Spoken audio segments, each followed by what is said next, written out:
Welcome, ladies and gentlemen, boys and girls, mom and dads, the gods and the non-gods, to this session of keeping up with the history of our street dance. I'm your host, Toby Omotesho, also known as Toby One, because I have a daughter that is called Tobia. She's Toby 2. So literally Toby 2, you know. So welcome everybody tuning in and everybody that's here, you know, and it's an important topic. And most and foremost, thank you to every single one of the panelists here.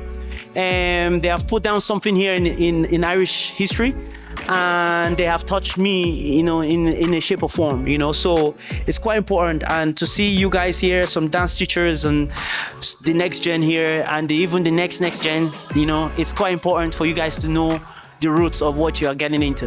So without further ado, I'm gonna get into it, you know, and we have a short time, so we just keep it relevant and keep it straightforward. There might be some things that we don't agree on, which is the important of conversations, you know. We don't have to agree on everything, and it's for us to find a middle ground, and because we all have a vested interest in what we're doing, you know, in this art form. Again, so tell us about yourself.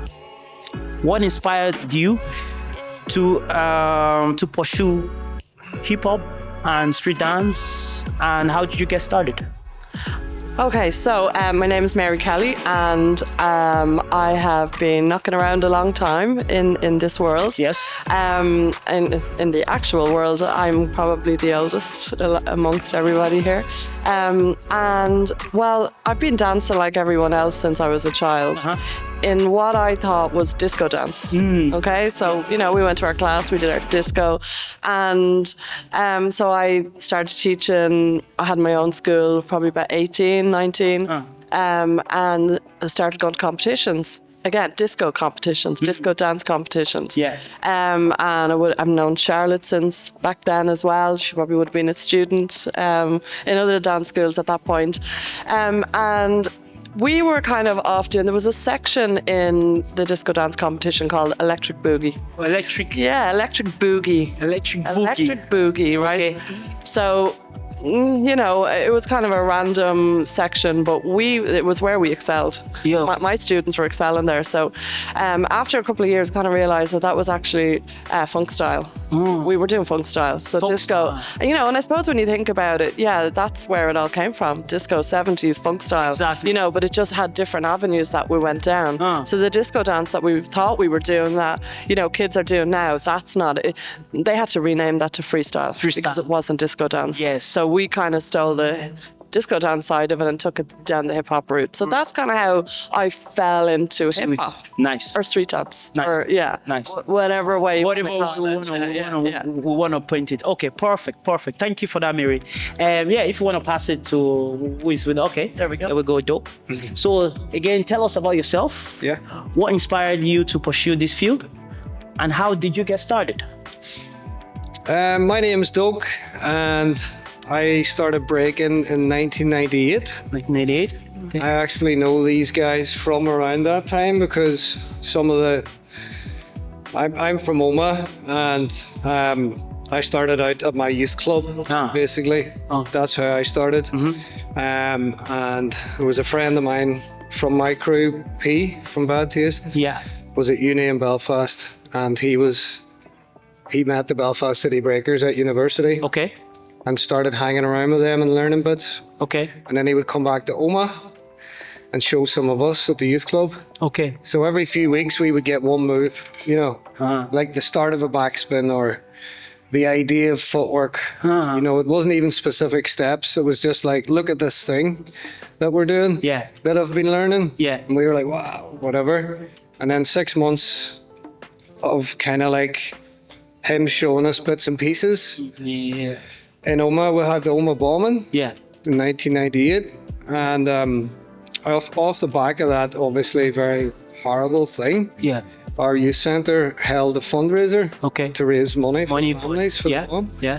And the Belfast City Breakers came down, performed, DJ'd, taught workshop, blah blah blah. So that was the day that, for me, when I knew from that day Sure, people in the audience will know this too. There's a day where you just know, Yeah. I'm doing this forever, or for as long as my body will allow me to do it. You know, so that was it, the day that changed everything, and that was the day the Bad Taste crew kind of formed, where we went, let's do this. Let's do this, like for real, like 1998. 1998. You know? But as I say, I know these guys from that far back because we were kind of all going to the Same place. Yeah. Disco element. There was a disco category, hip hop, blah blah blah. And there still is. There actually still is. That's still happening. Wow. Yeah. Let's go. Yeah. That's still happening. Yeah. Yeah. Okay. So yeah, that's how I got started. Okay. Yeah. Perfect. Thank you. Yeah. Sure. Hey, I'm Charlotte. You want me to repeat the question again, or?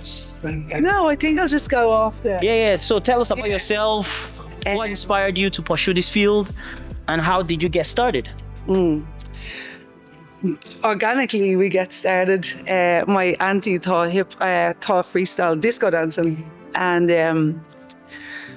she just introduced me to disco dancing. Yeah. And I was absolutely awful at it. Yeah. She said, Charlotte, there's this thing starting that's hip hop. I think you'd be better at it. Yeah. So I was like, okay, right, let me try that. And then the music at that time just was streaming hip hop. And then it just evolved from there. And I started, but at the time I was on a crew, and then you couldn't teach and dance. Oh yeah. That was a rule, so I chose to teach. And then that was just just open and open and open from there. And I started to teach classes, and then, you hear the competition. Yeah. You teach the class, and then you find the space for a competition, and then you meet Mary, and then you meet Sly, and then you meet Toby at all these competitions, and then you just build and build and build. Correct. Yeah. And what inspired me is the love of dance and people, and you don't even think about it back then. No. There was not a thought process. There just was an absolute love for life. Yeah. And you're creating something that doesn't exist with everyone that's just coming in. Exactly. You're doing it. You're just part of it. Exactly. You're just doing it. There's no thought. No. There's no anything. You're making the rules as you meet the rules. Yeah. You're making the moments as you meet the moments. Yeah. And you're going back, like even that, like the community center. Yeah. Them places. Exactly. Exactly. And you want to start a class, and then you just go, how do I start a class? Okay, I get a boombox, I get a cassette player, I get and you just go and do it, and then you put out a poster, and then everybody just comes, enough. and then you just Learn as you go. you just go, and we went, and here we are, which is so crazy. amazing. Yeah, so amazing. Nice. Yeah, amazing. Sly? Do you want me to ask the question again, or? No. You good? Yeah? Yeah. Just tell us about yourself. What inspired you to pursue this crazy, amazing, intricate art form? And how did you get started? My name is Suleiman. Most of you probably don't even know my real name.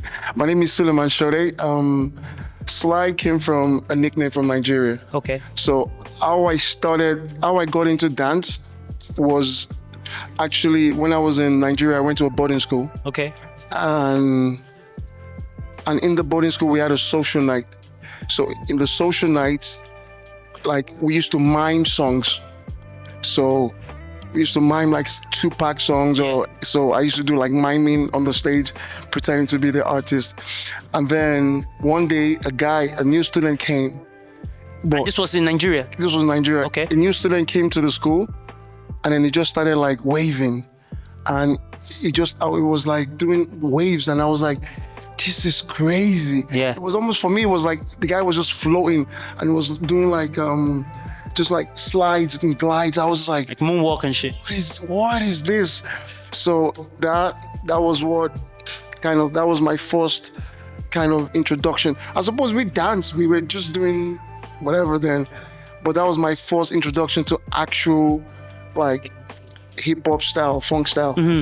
And so afterwards I was like, yo, how did you learn this? What is this? So he said, oh, he got a video sent to him from someone, like his maybe his dad was away, or was someone from outside Yeah. Nigeria, anyways. And I was like, "Can I see the video?" He was like, "I don't have it." So I waited till after.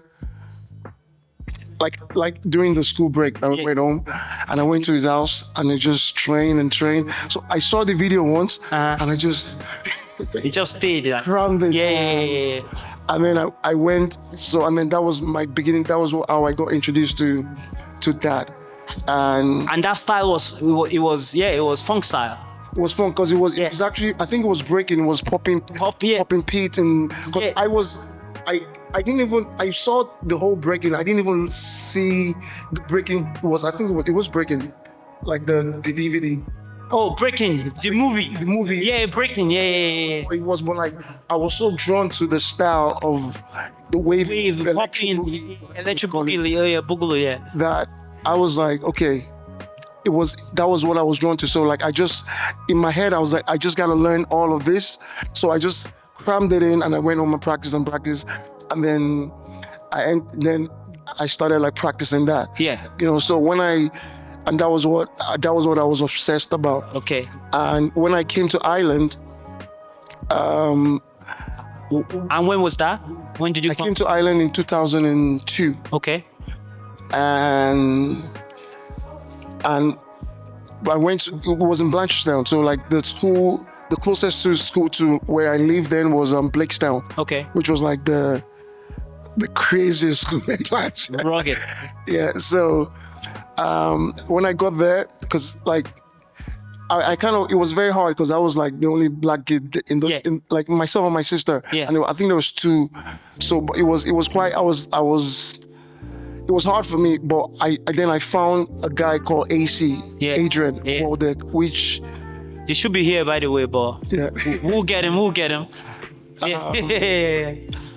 And I found Adrian Waldeck in the school, and because we were kind of talking, I was like, yo, I dance, I do breaking, and I'm like, I do things, I dance as well. And we met, we saw like Rachel and a couple of other girls. They were doing like Backstreet's choreo, like baby, eat me one more, that. So we're kind of laughing, myself and Angel. Like, and then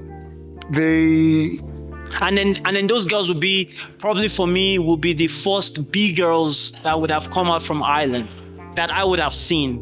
Probably there were more back then, but the Raw Edge girls were the ones from that I would have seen B girl wise. Yeah. So I think we kind of saw each other do things, but we kind of ignored each other. Like it wasn't like, oh yeah, we found each other. Yeah.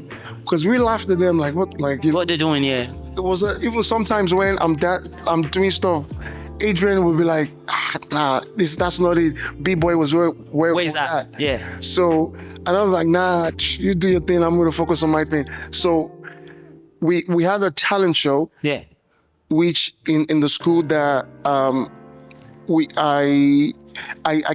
danced with my sister, my younger sister then, and we did Usher, and then I did a moonwalk, and the whole place went crazy.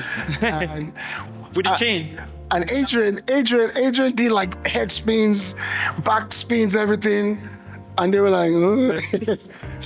So I think like I was like, then everybody was coming to me and oh yo, and then I think the girls also danced. Yeah. They did like a crew dance, and then after that, I don't know, don't quote me on this history, but some way somehow we all managed to get like connect together, and I think it was through Adrian, because Adrian was like. I think Adrian suggested like he suggested he was looking for somewhere to train. Yeah. And I was like, oh, if you're gonna train, like I'll join you. And then like I started training with Adrian, and then this part was blurry, but like Adrian was kind of the one that introduced me to breakdancing. Yeah. And then introduced the girls to breakdancing. And then through breaking, that we're just gonna learn the breaking together. That was when, because the girls were already in a dance school. Yeah. But in a sense, they kind of pulled us into the dance school, because then I was like, no, I'm too cool for this. Yeah. Because I'm like, I'm not gonna do The like, dance school, yeah. dance thing, and And that's how you guys formed Raw Edge. that's how we formed the Edge. It was true. It was through the school. We kind of discovered our talent through the school talent show, because nobody actually like danced in front of each other. Yeah. It was like everyone just put their beating, like, I'm gonna do this, I'm gonna dance, I'm gonna do that. So, and that's how we kind of connected together and we formed the crew. But the crew was formed during practice, not necessarily like It was from a practice. It was from the practice practicing sessions. section Yeah. that then. But I think Just like what Doke was saying as well, you know, it was from the practice when they got to that spot, you know, Yeah. they just kind of knew together, you know. But for me, I think Adrian would be like, it's a very important part of the puzzle. Yeah. From Raw Edge Exactly. crew. Yeah. Because he Just like P was for Baptist. because I thought I knew dancing until I started breaking it, and then I was like, okay, this Yeah. is it, you know. Okay. Nice. Vice versa, I don't like sticky right in the worst side, like that break. Yeah, exactly. Amazing. Respect to you. Godfrey. So tell us about yourself. What inspired So my name, pursue this field, and how did you get started? my name is Godfrey. I was just a guy who loved hip hop. I had done a couple of shows, and then I went to a competition, Yeah. a dance spectrum competition on Christmas, and Dance Spectrum. yeah. And I went there and I was dancing. Then I realized there's an opportunity for workshops. So I started organizing workshops. So you took the organizing route. So, Yes. Yeah. So I started organizing workshops because I had already been bringing artists. Yeah. So I started bringing dancers and legends who I'd know. So I started with Trump, and the founders of Trump came along. I knew B-Boy was huge. Yeah. I brought 1 or 2 B-Boys, brought people like Khalif for the house dancer. And in doing that, then they realized the island is not doing international competitions, battle competitions. Correct, yeah. So, Because back then it was more the disco. Yeah. yeah. So they wanted, the international competitions were wondering, what's up with Ireland? So they started bringing competitions here to find out what is the level of the dancers here. Yeah. So SDK came, Justin Book came. I think Jump Off wanted to come. Yeah. And yeah, I did a couple of competitions and workshops. That's it. Perfect. Yeah, nice. Nice. And tell us about yourself. What inspired you? And then how did you get started? The inspired thing is funny because I'm listening to everyone's story, and I suppose I try my best not to look that old, but I'm a lot older than I think everyone.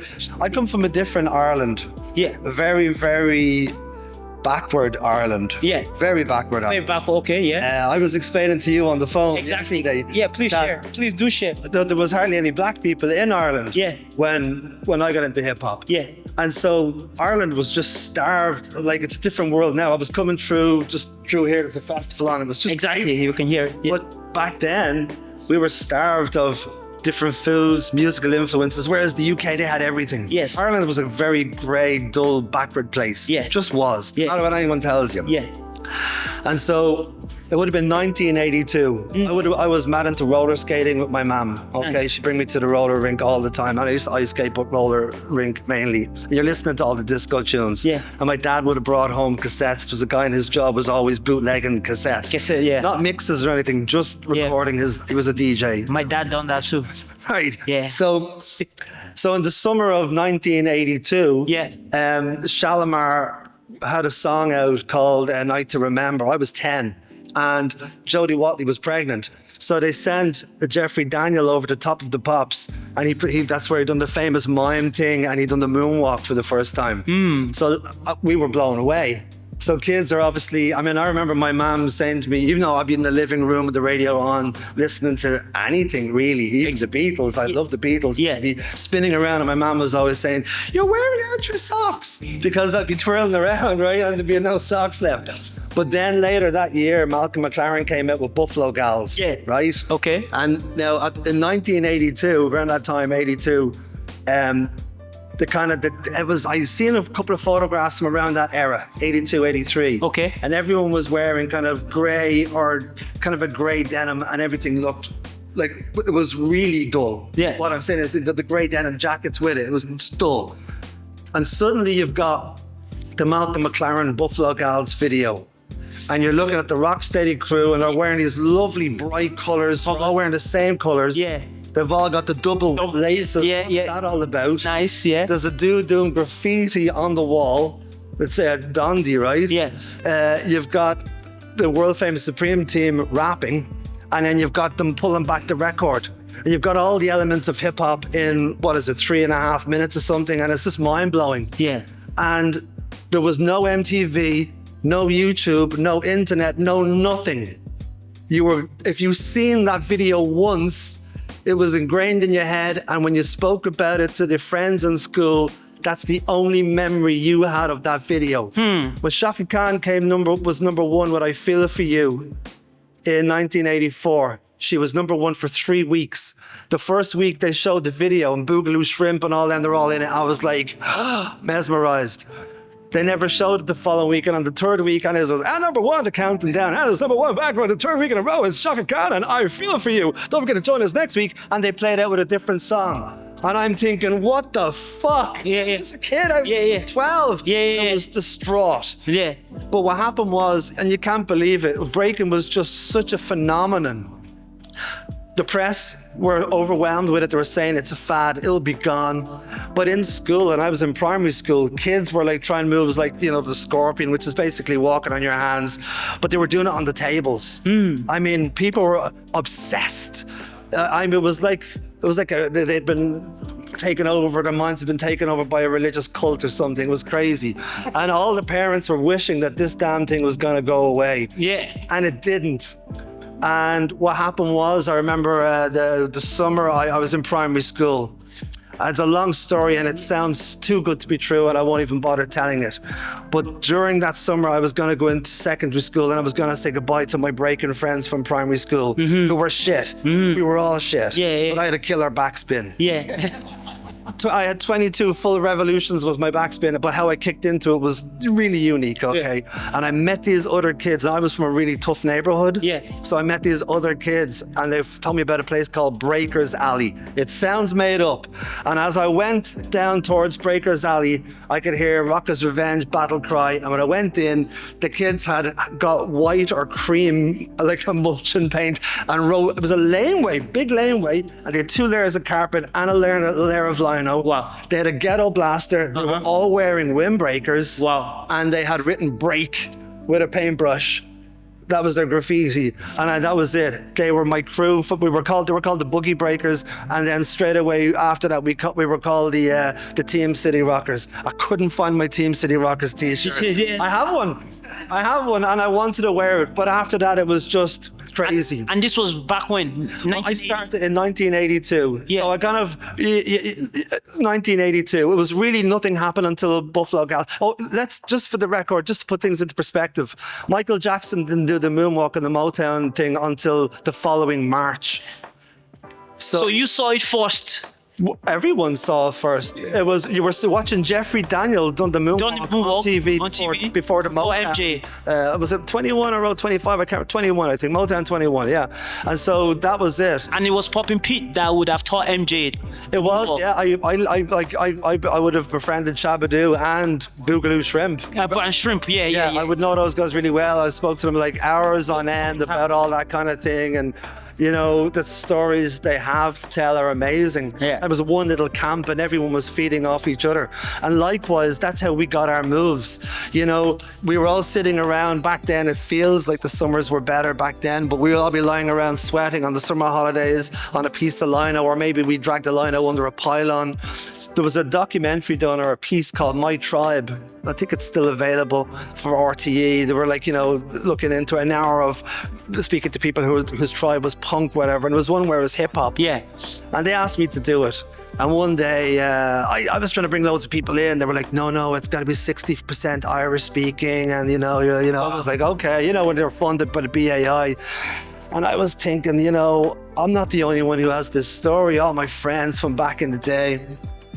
So they were doing some shooting up my house, actually, or here. And she said, oh, listen, remember that pylon that you spoke about in your story? The pylon where you used to break under? Yeah. I was like, yeah. Now, this is only a few years ago, right? Yeah. She said, do you think that maybe you'd be able to meet us on Monday and you could stand under the pylon and we'll just pass by with the camera and get a shot?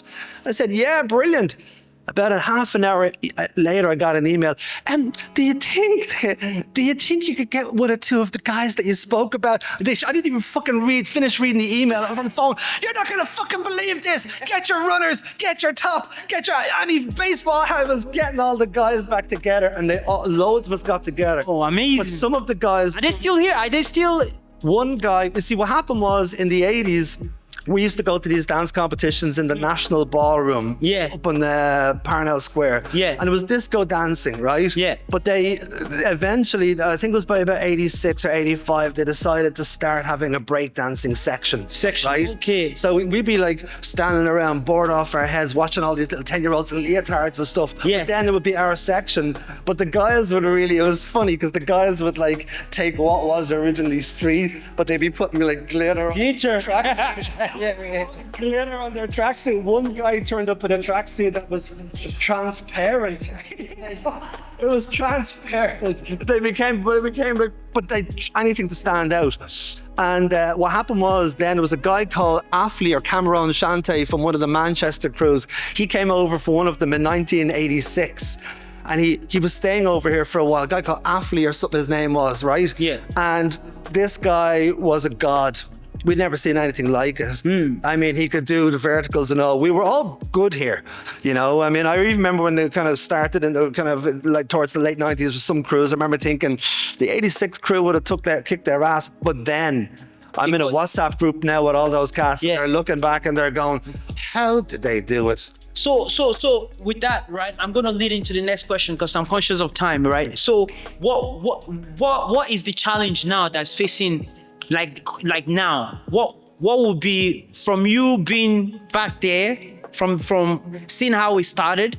So what from your own perspective and from all you guys' perspectives, you know? You mentioned this question to me earlier on, and I still don't get it. There's no fucking challenge. There's no challenge for any children nowadays. In that documentary. Yeah. In that documentary, my friend, by the way, became the conditioning coach for the Irish gymnastics squad. His parents had to organise fundraisers in pubs and all, so they could send him to Russia and Romania in 1990 when he was still a teenager. Amazing. To compete at that level. Amazing. The other guys all ended up on the Irish squad. The other 3 lads, 4 guys from our crew on the Irish gymnastics squad. Yeah. Right. And in the story, in that documentary, you got to understand, we're standing under the pylon. There's about 8 or 9 of us. Yeah. And the camera and the director and the guy, the boom mic are all in the middle, and we're all in a circle. And when one person says something, he's like, "What's that?" And he goes over to us. That's how they videoed it. And he says, you know, back in the day, he said, what we would do is someone would say, hey, there's a mattress, a pissy mattress down in a skip. Yeah. And we'd all go in and get the pissy mattress and we'd practice our backflips on it. And he went, good. And I went, hang on a minute. This is going out after the 6 o'clock news. You're not going to let him say piss, are you? Now, these are all street kids, right? So your man goes, well, actually, no, we wouldn't. I said, Mick, tell that story again and take piss out. So he goes, we'd all jump in and get these urine-stained mattresses. It was on RTE, you know, and he's telling the story. But we laugh at it now because I'm 50, almost 53. Yeah. I'm on a waiting list for a new hip. Yeah. Just from doing windmills. Yeah. Like I'm fucked. We're all like that, all my friends. Of course, yeah. But we joke about it, not joke about it and mock the new generation. Yeah. We just go, how stupid we were. We never warmed up. Yeah. We never, nowadays, mommy drops you off in the 4x4. Have you got your water? Don't forget to hydrate. We were in the sun going, oh man, I'm fucking dying, but you didn't want to go. You know what I mean? We had to carry these huge things around that sucked all our pocket money because you had to buy the cassette, you had to buy the batteries to the boombox, all that shit. It was an amazing time to be alive. So I'll tell you what. Yeah.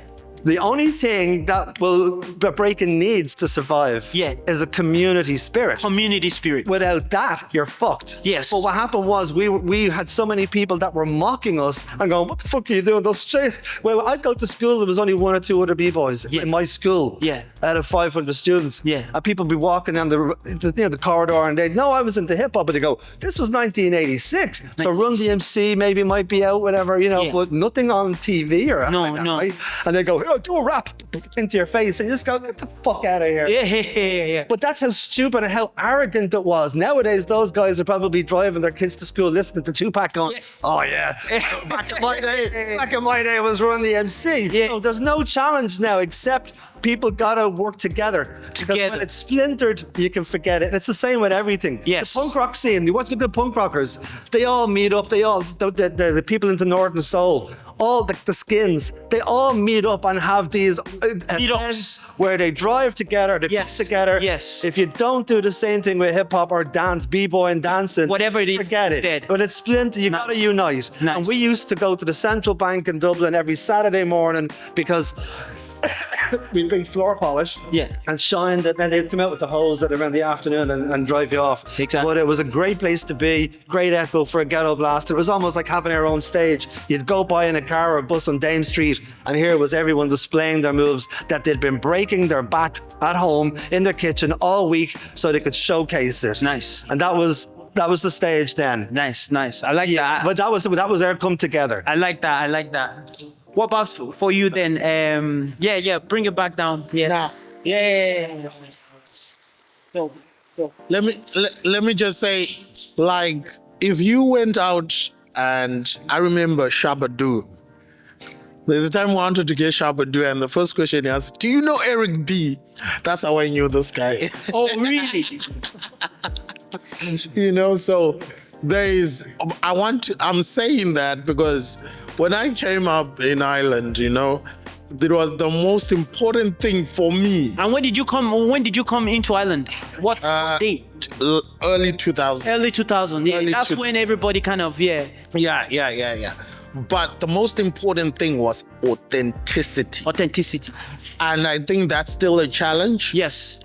What's authentic? Yes. I had a challenge because there were guys like him who were authentic and from a previous generation, and they would say, this guy is trying to promote, is he doing the right thing? Yeah. I wasn't judged like the disco promoters, but I was judged by the hip-hop community. So I had people to answer to from day one. Yeah. So when you do a competition, a breaking competition, I'd be asked, who's the DJ? Yeah.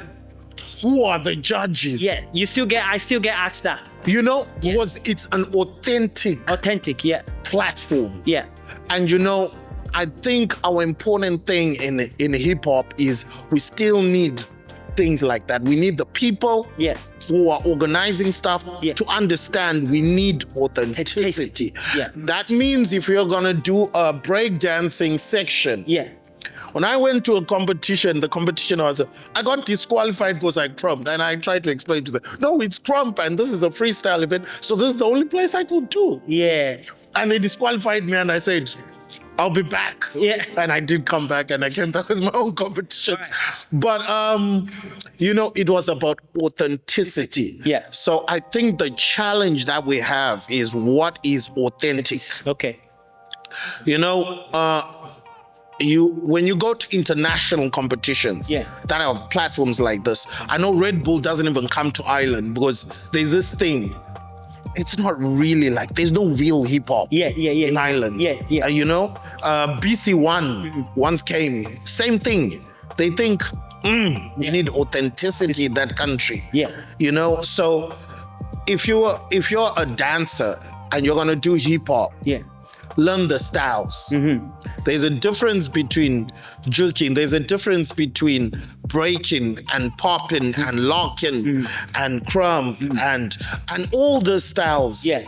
that have come up. Yeah. And you should learn them, each of them, whacking, you know, Yeah. each of them, Yeah. voguing, Yeah. you know what that is. Don't just, and that's hip hop. Yeah. You know, they call them street dance styles. They are dance styles. Yeah. You should be able to say, okay, this is me popping. And no, this is popping. Yeah. He might be talking about waving, but he was actually looking at what? At popping. Yeah. You know, so I think the most important thing, even from teachers, from everybody, and challenge, Yes. is authenticity. When I came up, also and working with dance schools, Yeah. you know, one of the encouraging things, I began to notice that this dance school does locking. This dance school does popping. Yeah. This dance school is good at breaking. Yeah. And they would take and get me to get a workshop, and they would do those workshops because and learn from the best. Yes. You know? Yes. So, and I think that has to come back. Yeah. And the schools have to come back to doing that. Because I can testify to that, because for me, I got into breaking because of one of the teachers that you brought, and then that Baz brought, and the first time I saw Crump, I think you brought Ruin, or you brought Big Mule, and you brought that person to Waterford, and this was back in 2006, 2007. You know, and that's how I learned that, okay, the authenticity approach that you were saying, that you brought somebody that knew what that style was, and here I am today, and it shows that how important that authenticity approach is, you know. And also, So Doke, yes, yeah. no, nice man. Yeah. I think like everyone will probably have their own idea of authenticity as well. Of course. And what it means, because say like the 80s generation, authenticity to you back then was cardboard, boombox, good music. It's not me, but actually this is true. While I was a teenager, I used to be bottom dancing at the same time I was a b-boy. Yeah. I was like about 17. I didn't have teenage time, I was 16 or 17. Yeah. And I did like, with different friends that weren't into dancing. Yeah. In the b-boy, I never called the b-boy as well. Yeah, of course. So Yeah. Yeah. enjoying it. But it's not really b-boy.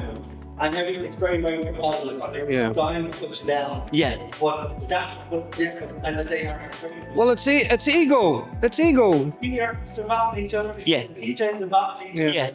The dancers and the rappers. Yeah. Yeah.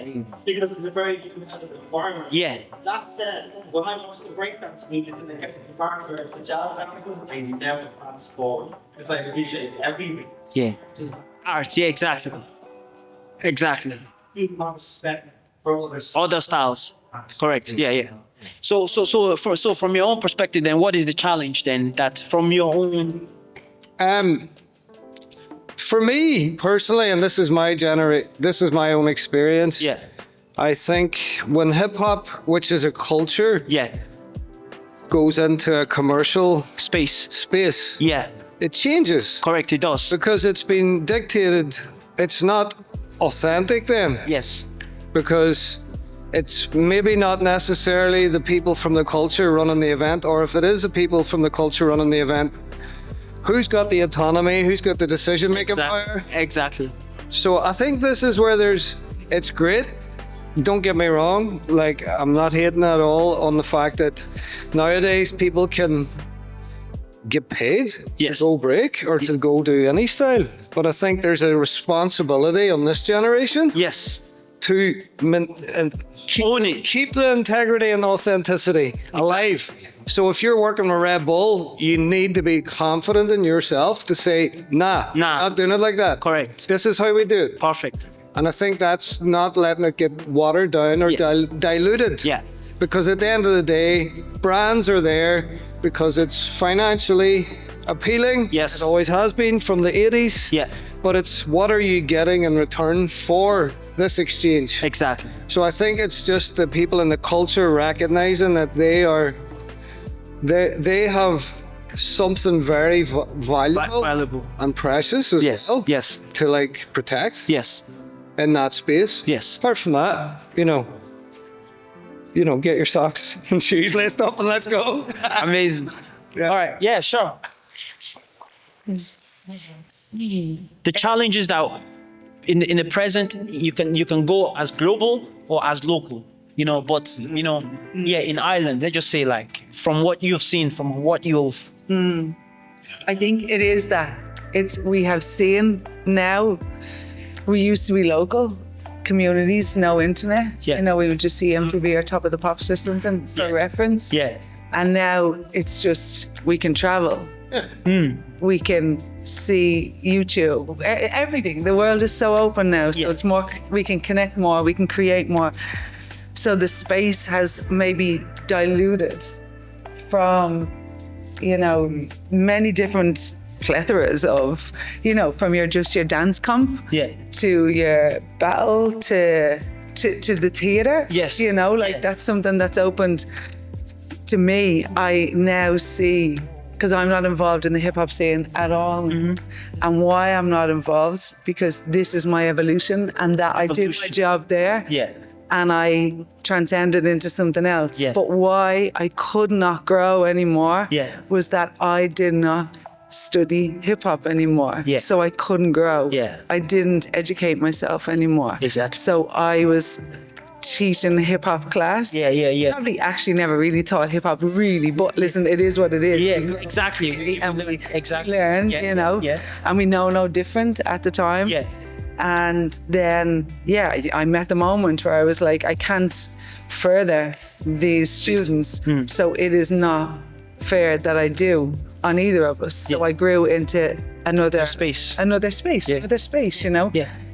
which returning to this space is actually so rich, because so rich. This is the expansion. Exactly. And this is the evolution of it all. But the challenge is definitely, depending on what you want, if you want to make a few bob, if the parent is happy, if you want to do this, if you want to just go in that circle of whatever, or if you want to go in this, whatever circle there is, there's so many now. But it is teachers just not educating and informing themselves. And teaching TikTok or teaching TikTok, teaching what they. So for the hip hop culture, that's what I'm saying. Not just dance or the commercial or whatever, but actually for that culture. For that culture. Hip hop culture. Then education is. It's so key. It's so key in anything. As soon as you stop educating yourself, it is an injustice to try teach or share that to anybody else. And I think that's the challenge. Very nice.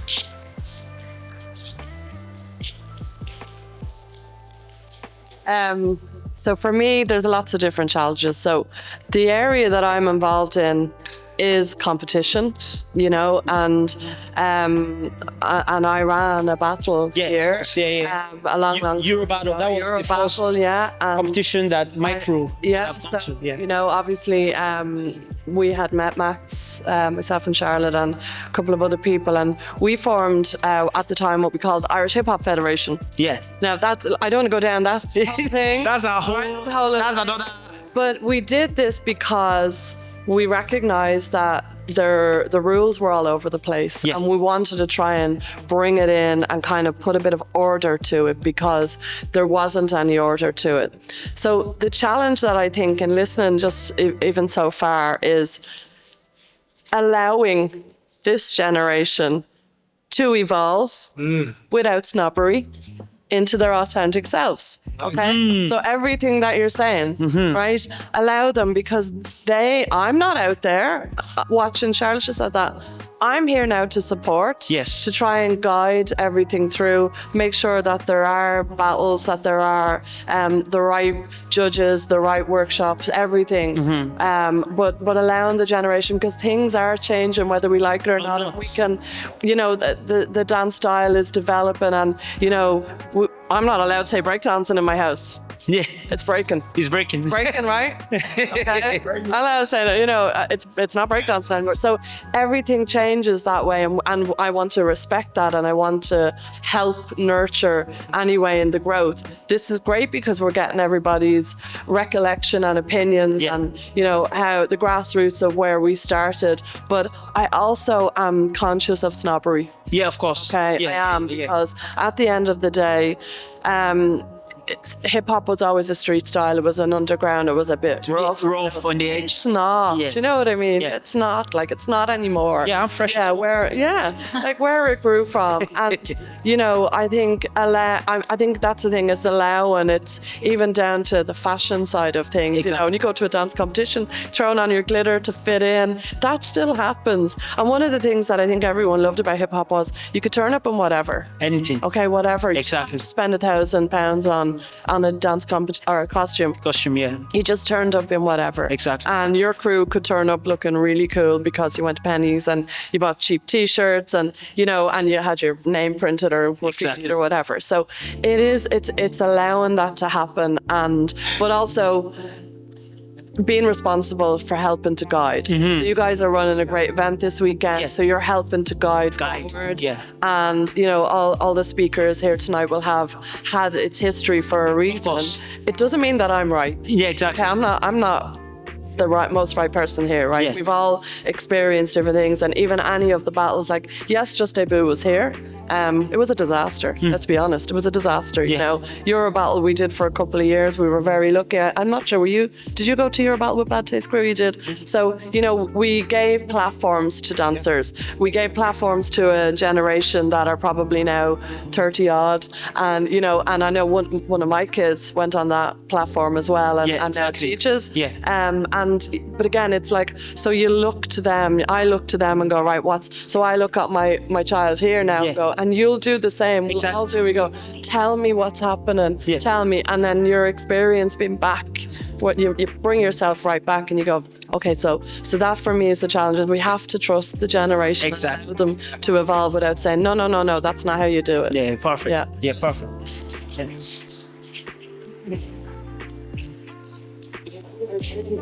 You know, I definitely believe that. You know, I know some of they call it, some of the classes were called hip hop, but they'd be more kind of street style or whatever, you know. And I love that. I'd never knock anything like that. And the reason is because it's a foundation, right? And a lot of those teachers, they're not going to be teaching them how to spin on their head. They wouldn't have the skill, or windmills, or any of those really technical. But what they've done is, those teachers are so important because they've planted that seed, right? And once you've built the momentum, you look around and then you can spread your wings and you go on to the next thing. But it's vital that we have those dance classes at that level, the street dance. There shouldn't be any snobbery, and there was a lot, you know. People say, no, they're ripping us off and they're doing this, and that's not hip. You know, it's just... It makes no sense. You're shooting yourself in the foot if you think that way. You really, really are. Yeah. And Ireland, I gotta say, is not the best place for it. No. I think Ireland, I've noticed even with hip hop, the DJ culture in Ireland, if an Irish hip hop DJ, no matter how brilliant he is doing a gig, those other hip hop DJs won't turn up to see him. Yeah, correct. And I've said it to a million guys and they've said, exactly, they won't turn up to support it. Their attitude is, I can do that, why would I want to go see him? I've got the same records, I'm as good as him. And they won't even go out and have a pint and pay in on the door. Yeah. And it's the same thing with, I imagine, the dance classes. Of course. Who the hell does she think she is? I can do this, and everyone, it's like, the great example is like a bucket of crabs. One crab is trying to get out the bucket and the other one's climbing on his back and pulls him down and nobody gets out. Yeah. And it's a big problem in this country. Yeah, it is. I found that. It is. No, it is. It still is. With DJ gigs and everything else. And so I imagine it's the same in the dance world. Exactly. So Sly, what do you want to say? Because we have literally 5 minutes. All right. 2 minutes. So 5 minutes.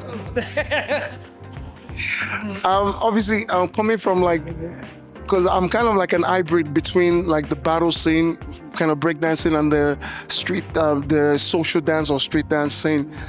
For me, there's the mathematic is simple: knowledge, wisdom, understanding. Each one teach one, and the more and the the teacher or the student are not bigger than the community. The community is a source. The community, yes. Is the main thing. Yeah. And it's like they're obviously within the dance schools, Yeah. it's almost a gift and a course in that system of how obviously without it a lot of people get introduced to hip hop within the dance schools, but the kind of politics within it, I think the culture is changing now, because growing up from my side, it was a lot. And at some point, it kind of pushed me away from the scene, from the dance school scene, which and then my fallback was going back to like the Community. the community of like the kind of hip hop, kind of like just freestyle scene. Yeah. You understand? And obviously, it is not, and that's also part of evolution. Yes. Because I Yeah. saw it's there's a huge difference now. Yeah. And I think a lot of people also knew like. A lot of people kind of messed up in the same way, but they learn from their mistakes. Yes. And obviously, when a teacher can recognize like, okay, maybe I shouldn't have done that, then they can, because once they can recognize their own flaws, then they can be like, okay, I'm going to take a different approach because this is bigger than me. Yes. You know what I mean? Because the problem is sometimes the teacher almost becomes the community. The dance schools become the community, rather than looking at the bigger picture. Yeah. And we get so caught up within that little bubble. Yeah. You know? Exactly. And we like that's just my thing. And I think there's a lot of teachers are taking a lot of responsibilities, and the new generation are changing it. And I see a lot of kind of like connection between schools, and it's absolutely beautiful to see. Yeah. And yeah, that's it. Nice. So, honestly, I could have. There was a lot more questions. That's only two. I know. That was literally only 2 questions, you know. So definitely, and for me, the evolution. Just to wrap it up, is to say that the evolution for me and for Deborah was that. But for me personally, was that I needed hip hop, the community. I mean, not to stay in the competitive aspect, because I outgrew that. And I didn't think I knew enough to start a school, you know. And I wanted to seek authenticity, because that's what I saw, you know. And then I knew also that I wanted support, rather than me having to put on the head of the capitalism and be like, and not own control of this. So I saw other avenues, you know, to be able to do that as authentic as possible. And creating that platform that was given to me by all of you guys here, you know, and to keep pushing that authenticity forward. Now, like Mary said, I'm not right, you know, we are not right, you know. I feel like there's a communal rightness, you know. Once you place yourself in the community, you do what you can to elevate the community, rather than saying like, but the dance schools have kind of created like this. That's what I have seen, and that's why I started a dance school in Waterford, and we had over 600 students, you know, in the Southeast.